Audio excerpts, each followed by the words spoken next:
What's up mga ka-exorize? This is Papa Seth TV and for today's video, ang pag-uusapan natin is kung paano nga ba gamitin si G Gibbs or si G Life Yun yung pag-uusapan natin.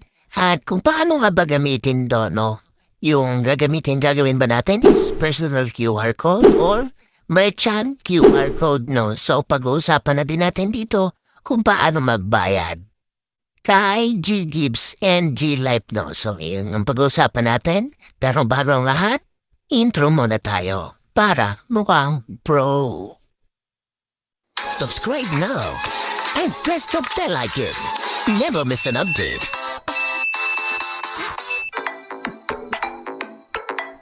At nandito na nga tayo guys sa Gcash application natin. Ay kita nyo naman is Christmas na yung Gcash app natin First guys is, lagyan lang natin yung MP natin and maglagay na tayo.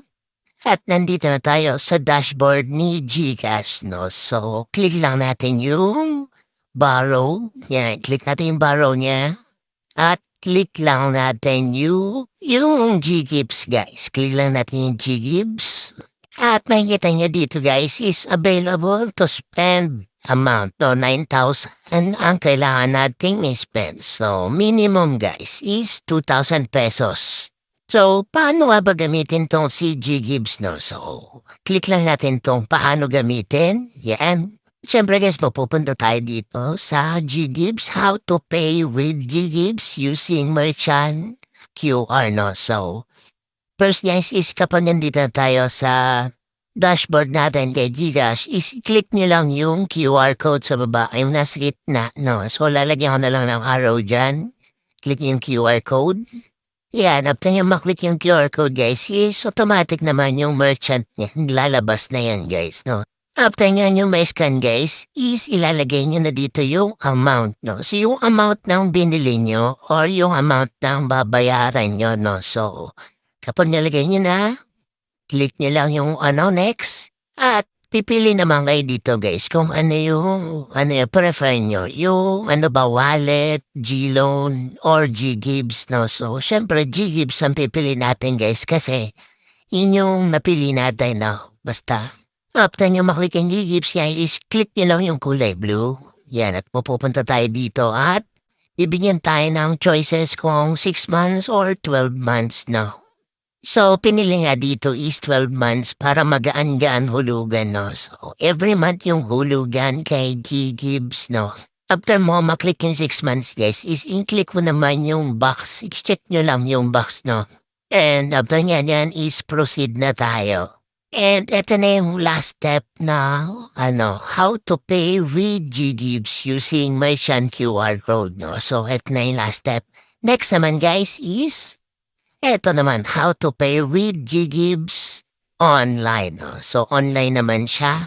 Dito i-select Gcash payment upon checkout of your online transaction. So, pipili na kayo dyan guys. So, kung nakapili na kayo, is-click nyo yung kulay orange sa baba. Yeah. At maglalagin kayo kay Gcash kasama yung OTP number or OTP PIN. So, kapag nag-login na kayo guys, is pumunta kayo dito kay Merchant Home, So, tatlo lang naman dyan guys ulit yung choices, So, click lang natin yung G Gibbs at click natin yung kulay blue. At pipili ulit kayo dito guys kung ano yung gusto nyo, yung 6 months ba or 12 months, So, 12 months ulit. And after nyan is i-click ulit niyo yung box, And after maklik is, click niyo yung kulay blue sa baba. And after nyan is, ito na yung receipt, Or yung resibo nyo, guys. So, click proceed nyo lang yan.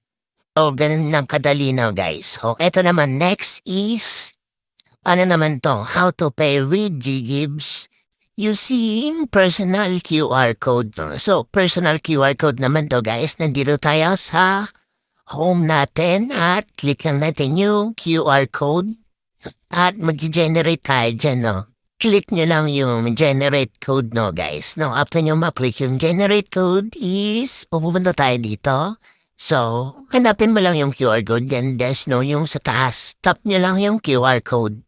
ang pay using QR code, no? So, after nyan is, and eto, naka-generate na yung personal QR code nyo at ipapascan mo na lang yan sa counter or sa cashier, no? So, mamaya guys, papascan nyo yan. Piliin nyo yung, ano guys, G-Gibbs, no? So, G-Gibbs pa rin tayo. At after nyan is, click mo lang yung kulay blue sa baba. And after nyan is pipiliin nyo ulit kung anong month. Siyempre, 12 months guys ulit. Kasi mas mababa yung interest kapag nasa 12 months. And 12-month installment tayo. And then, eto na guys. Siyempre guys, tulad ng kanina, is i-check na natin yung tatlo. Yung isang box dyan, no? Kulay blue. And after nyan, click mo yung sa baba.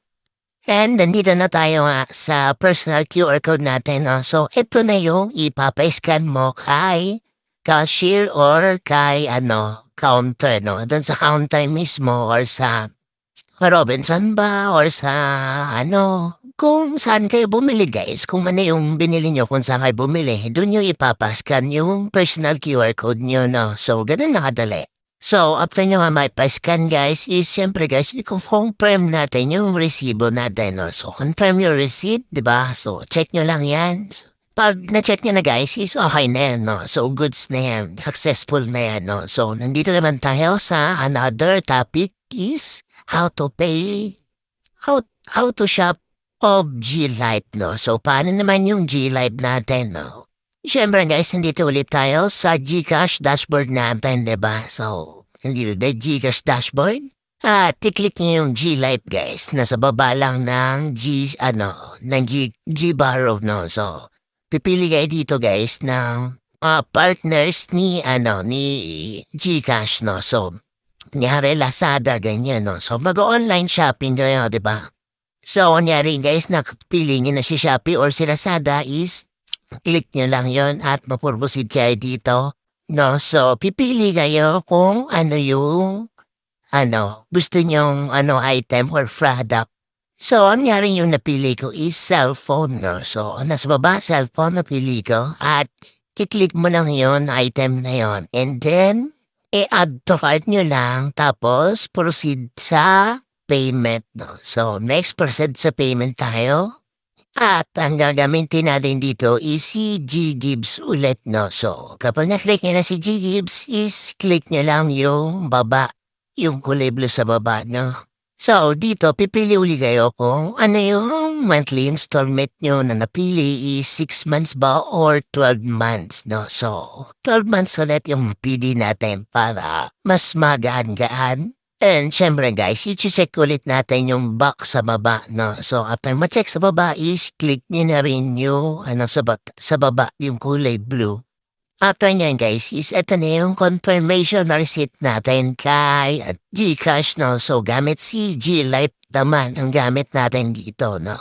So, yun lang guys, no? So, ganun lang kadali. Medyo may apat or tatlo tayong topic na nabuo, no? So, yun lang guys, kung nagustuhan tong video na to, please don't forget to like, share, and subscribe. Thank you and God bless.